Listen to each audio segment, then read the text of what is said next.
What's up, everybody? It's your girl charaebchicago here with another video.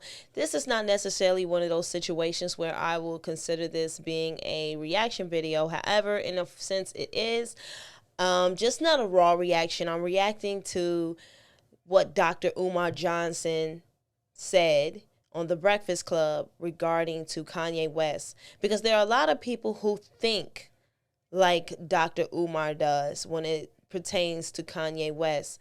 And I'm here to really challenge that thought, because I understand the idea of wanting to be by Kanye's side, because when Kanye got to the scene and we knew who he was, it became clear to us that he was very pro-black. So we're thinking, okay, he's very pro-black, so this is what he's going to do. This is the case. And then as times changed, we started to question whether or not he was pro-black. And then we also gave him the title of genius because of some of the things that he did strategically. And because of that, now people tend to have this idea about what Kanye is doing regarding to Adidas and all of his other contracts as a billionaire at the time when he was a billionaire and now no longer a billionaire. So I'm going to react and break down my idea about why I think what I think and people like me who think how I think. So let's play first the video of Dr. Umar Johnson and what he said that showcased what a lot of people think. The only thing I push back on is, man, I do not like seeing people prop up Kanye West, bro.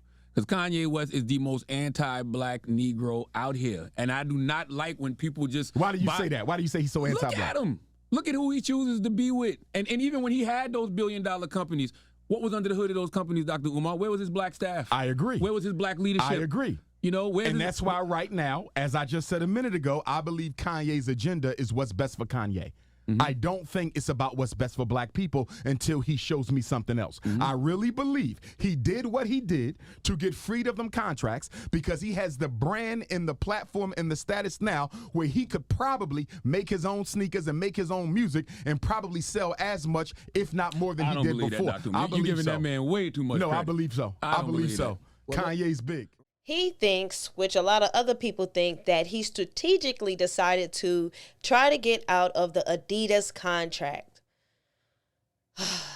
That one, boy, I really honestly wish I could give that much credit to Kanye. However, based off some of the previous things he has said, I honestly can't say that. For him to be so strategic to the point that he would purposely get out of a contract to have his own, I don't know. Some of the things that he said before makes me question that idea. It really does. Now, we all remember this. We all remember this moment right here. Adidas is like, I could literally say anti-Semitic shit and they can't drop me. I could say anti-Semitic things and Adidas can't drop me. Now what? That was his ego. To me, he said Adidas can't drop me. That was his ego speaking. That was his mentality of, I'm so caught up in my contracts and thinking certain things that Adidas can't drop me. When Adidas dropped Kanye, we all got to see a different side from when Adidas dropped him. He had something to say when Adidas dropped him. Were people paying attention to what he said? I think Adidas felt like because everyone else was ganging up on me that they had the right to just take my designs. And I feel like right now, I feel like that was, in Christianity, we don't say karma, we say you reap what you sow. And I feel like this is God humbling me right now because there's two things that are happening. A lot of times when I would say, oh, I'm the richest black man, it would be a defense that I would use for the mental health conversation. To say, oh, you guys say I'm crazy, but look at this, I made money. And but that is not God-like to be showing off. So if it's not God-like, then God will take that because it's all the church's money, right? So what's happening right now is I'm being humbled. Another thing that's happening is by me being burned to the flesh every single day, it's actually proving what I had to say. So, as y'all can see, I don't know if y'all saw it. In his face, to me, he looked surprised, hurt, appalled that they could even do that. That there was even a possibility that Adidas will be able to take him out of his contract. His face did not come off as if this was a part of the plan. Otherwise, he wouldn't have done this interview in the first place. And some people can say that, oh, there's smoke and mirrors. How is it smoke and mirrors? This is the one thing we know about Kanye West. He's going to say what he thinks and how he feels at that moment. Forget what you think. This is the same man who said that George Bush do not like black people. And as much as we may have wanted to champion him for that, that was a prime example of him just speaking on what he thinks and how he feels at the moment and being that impulsive regardless of what he thinks the consequences may be. That is what and who is Kanye is. And afterwards he said he did not blame his strategic ideas about getting kicked out of Adidas. He blamed it, or said it was, because of God and God humbling him. Not his ideas, not his thoughts. None of it. But because God was humbling him. That's his words. So to think that he was being so strategic to the point where he's just going to say what he want to say to get out of his contracts. Nah, not at all. No. There are examples of Kanye showing that he is ego-driven. Even in the interview with Drink Champs, there's another time where he basically let you know that he is ego-driven. Strictly driven off of emotion. Here's that clip. And you said you can't be mad at them because you want to do the same. You know what? That's an important thing to say. I can't be, but I am, because I'm jealous, because I'm a human being. And you want the same and I'm a competitor. I want my people to rise up like the Jewish people. I'm a competitor. I feel that if I am not the leader, I'm one of the strongest, most vocal leaders. And I feel Lauren is the leader. I feel like there's multiple people that are leaders in this community, right? And I'm jealous of the Jewish community. I'm jealous of how the fact that they do not abort their people. I'm jealous of how the fact. So why not say that as opposed to I'm saying it right now. It's coming now. Let me say it, bro. It's coming now. All right. It's coming now. Let me say it. You have to get to it. I'm jealous. I'm jealous of the fact of how they don't abort their babies. I'm jealous of the fact of how they stay with their wives. I'm jealous of the fact of how they do business together. I'm jealous of the fact of how they read their contracts and understand their contracts. I'm jealous of the fact. I'm jealous of the way Jewish people do business. And I'm jealous, not just for me, but for our entire culture.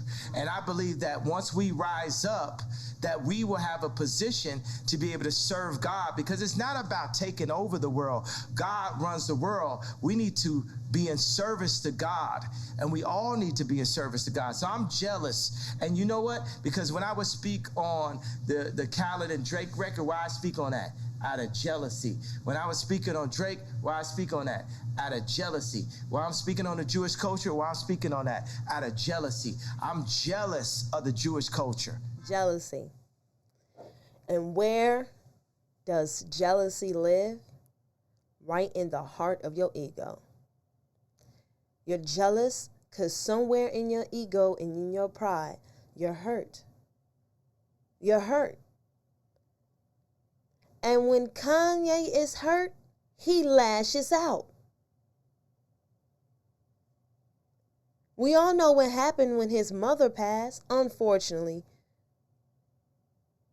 God bless Donda. Unfortunately, he went on stage and embarrassed himself by snatching the mic out of Taylor Swift's hand and having a drink in his hand. He was toe up. Toe up. It doesn't make me believe that he's being strategic if a lot of what he does is off of ego and emotion. I don't know how much strategy he has with some of these outbursts. I'm not saying behind the scenes when the camera's not in front of his face, he may not be strategic. But when the camera is in front of that man's face, he becomes very egotistic, very impulsive, and emotional. And that's not to say that can't be anyone else. That's just to say he has shown that time and time again that strategy is not in the forefront, not in the slightest.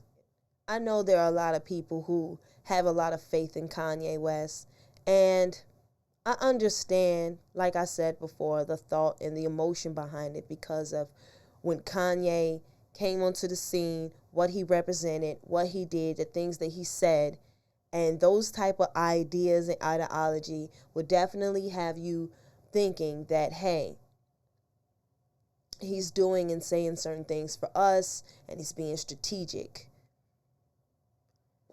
I don't know. This is the same man who spent millions of dollars on one video, Jesus Walks. He did 3 music videos, spent millions of dollars because he didn't like the first one, didn't like the second one, questioned the third one, or whatever the case is. Because he wasn't feeling fulfilled. He felt his ego wasn't feeling it. And that's the thought of an artist. I understand. Artists are very emotional people, creatures. As Erykah Badu said, I'm an artist and I'm sensitive about my ish. And you think Kanye isn't either? I'm saying that I think Kanye may very well start his own thing and not partner up with anybody else when it comes to his shoe line. However, I think that is a coincidental thing, not a strategic thing. That's all I'm saying. It's a coincidence that he is going to be able to do this. Not a strategic one. Well, you guys go ahead and let me know. Leave a comment, like, subscribe, share. Let me know what you think in the comment section. Do you still think, nah, still some strategy behind it? Or do you believe like me? Do you think like I do? Or do you have your own idea about it? Let me know in the comment section. And you guys have a wonderful and a great and a blessed day, morning, night, evening, whatever's going on in your world. And I'll see you guys. Peace. Damn, son, where'd you find this? On Charaebchicago.